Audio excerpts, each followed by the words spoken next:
మీ business ఏదైనా మీ ఊర్లో promotion చేయాలంటే అది సుమన్ టీవీతోనే సాధ్యం. ఇప్పుడే సంప్రదించండి. నమస్తే, welcome to Suman TV. Nizamabad జిల్లాలో ఉన్నాము. ఏదైతే మనకి రూరల్ ఎమ్మెల్యే గురించి మనము ఇదివరకే చాలా వరకు మనం మాట్లాడుకున్నాము. ఉమ్మడి నిజామాబాద్ జిల్లాలో రూరల్ కాన్స్టెన్సీ గురించి మనం మాట్లాడుకుంటే ఉమ్మడి నిజామాబాద్ జిల్లాలోనే చాలా పెద్ద కాన్స్టెన్సీగా దీనికి పేరుంది.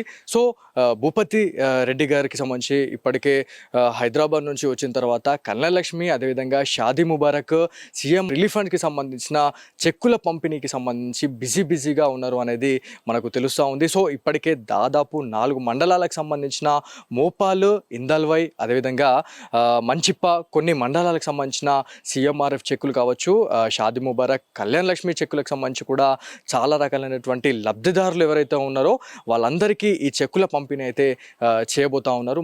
ఎమ్మెల్యే గారు తన చేతుల మీదుగానే ఈ చెక్కుల పంపిణీ చేస్తారు అనేది మనకి క్లియర్గా తెలుస్తూ ఉంది. సో ఏదైతే సీఎంఆర్ఎఫ్ చెక్కులకు సంబంధించి మనం మాట్లాడుకుంటే గత ప్రభుత్వంలో చాలా వరకు సీఎంఆర్ఎఫ్కి సంబంధించి పెట్టుకున్న వాళ్ళు ఎవరైతే ఉన్నారో గత ప్రభుత్వంలో ఎవరైతే లబ్ధిదారులు అప్లై చేసుకున్న వారికి ఎలాంటి అన్యాయం జరగకుండా ఉండేందుకు వాళ్ళని ఫస్ట్ కోటాలో వాళ్ళకి పెట్టేసి, ఏదైతే రాష్ట్ర ప్రభుత్వంలో కాంగ్రెస్ సర్కారు అడుగుపెట్టిన తర్వాత ఎవరైతే కొత్తగా ఈ సీఎంఆర్ఎఫ్ కావచ్చు, కళ్యాణ్ లక్ష్మి, షాదీ ముబారక్కి సంబంధించి అప్లై చేసుకున్న వాళ్ళకి సంబంధించి ఎవరైతే ఉందో అది సెకండ్ స్టెప్లో వస్తుంది అనేది ఒక క్లారిటీ అయితే మెయింటైన్ చేయడం జరుగుతూ ఉంది. చాలామంది ఏమనుకున్నారు అంటే గత ప్రభుత్వంలో మేము సీఎంఆర్ఎఫ్ చెక్కుల పంపిణీకి సంబంధించి మేము అప్లై చేసుకోవడం జరిగింది, అంటే ప్రభుత్వం కూలిపోయింది కాబట్టి ఈసారి మనకి కాంగ్రెస్ పార్టీకి సంబంధించిన నాయకులు ఈ చెక్కుల పంపిణీకి అంటే మేము లబ్ధిదారులుగా మమ్మల్ని చూస్తారా లేదా అనేది కూడా ఒక డౌట్ ఉండే. కాకపోతే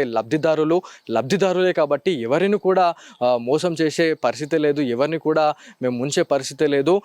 ఖచ్చితంగా ప్రతి ఒక్కరికి న్యాయం జరిగేలా ఉండేలా ఫస్ట్ గత ప్రభుత్వంలో అప్లై చేసుకున్న వాళ్ళకి మాత్రమే ఈ కళ్యాణ్ లక్ష్మి, షాదీ ముబారక్ చెక్కులు, అదేవిధంగా సీఎంఆర్ఎఫ్ చెక్కులు అయితే అందిస్తూ ఉన్నామని చెప్పి తెలుస్తూ ఉంది. సో కాంగ్రెస్ పార్టీ అధికారంలోకి వచ్చిన తర్వాత ప్రతి ఒక్కరికి కూడా లబ్ధిదారులకు ఈ సీఎంఆర్ఎఫ్ చెక్కులు కావచ్చు, ఏదైతే షాదీ ముబారక్, అన్ని రకాలైనటువంటి లబ్ధిదారులకు మేము అండగా ఉంటామని చెప్పేసి rural MLA doctor Bhupathi Reddy గారు అయితే చెప్పడం జరుగుతూ ఉంది. సో ఈ కార్యక్రమంలో భాగంగా ఇప్పటికే 4 మండలాలకు సంబంధించి ఇందల్వై మండలం, అదేవిధంగా డిష్పల్లి, మోపాల్, నిజామాబాద్ రూరల్ మండలాలకు సంబంధించిన లబ్ధిదారులకు ఈ చెక్కుల పంపిణీ అయితే చేస్తామని చెప్పేసి మనకి ప్రాథమికంగా తెలుస్తూ ఉంది. సో ఆ మండలాలకు సంబంధించిన ప్రజాప్రతినిధులు ఎవరైతే ఉన్నారో ఎంపీటీసీలు, అదేవిధంగా ఎక్స్ సర్పంచ్లు కావచ్చు, ప్రజాప్రతినిధులు అందరూ కూడా ఈ కార్యక్రమంలో పాల్గొని మీ గ్రామాలకు సంబంధించిన లబ్ధిదారులకు ఈ చెక్కుల పంపిణీ చేయాలి అని చెప్పేసి చెప్పిన నేపథ్యంలోనే అందరూ ప్రజాప్రతినిధులు కూడా వారి గ్రామాల నుంచి వచ్చి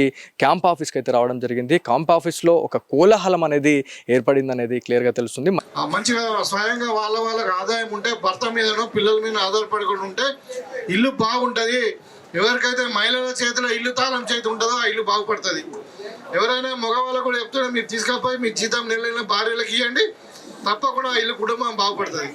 ఇక మీరే ఖర్చు పెట్టి మొదలు పెట్టారు ఇంకో వారం రోజులు ఖతమైపోతుంది.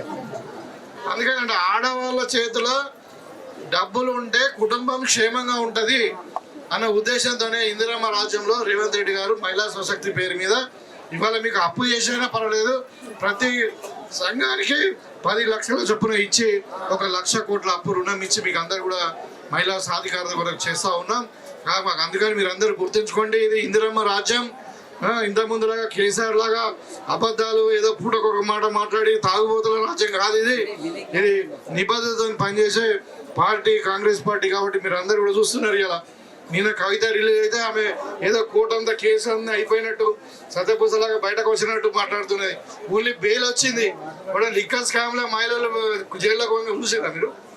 ఇలా దానికే ఇంకా పటాకులు కొడుతుంటే స్వీట్లు పంచుకుంటారు, ఘనకారం చేసినట్టు వాళ్ళది కది. ఇక వాళ్ళ తతంగం చెప్తే ఇక గొర్రెల స్కాము, మేకల స్కాము, చేపల స్కాము, ఫోన్ ట్యాపింగ్లు, కాళేశ్వరం కడితే 3 ఏళ్ళకే మునిగిపోయింది. మన మేస్త్రి కడితే 50 ఏళ్ళు ఉంటుంది ఇల్లు. మన ఊళ్ళో మేస్త్రి కడితే ఎంత ఉంటుంది ఇల్లు? 50 ఏళ్ళు ఉండదు. ఇవాళ కేసీఆర్ ప్రాజెక్టు కట్టి 3 ఏళ్ళకే కూలిపోయింది. అంటే అంత అవినీతి. మీరు మంచి నిర్ణయం తీసుకున్నారు, అందరు కలిసి కాంగ్రెస్ కుదిరు, కాంగ్రెస్ గెలిచింది. ఇలా నేను కూడా మీ దగ్గర ఎమ్మెల్యే నిలబడ్డా. మీకు అందరు కూడా తప్పకుండా మిమ్మల్ని అన్ని విధాలుగా మా అక్క చెల్లెలాగా అన్ని విధాలుగా మీకు అండగా ఉంటామని చెప్పి కోరుకుంటూ మీరు అందరు కూడా కళ్యాణ్ చెక్స్ తీసుకొని మరి వెళ్ళాల్సిందిగా కోరుతూ మీరు అందరికీ సెలవు తీసుకుంటా ఉన్నాను. జై కాంగ్రెస్.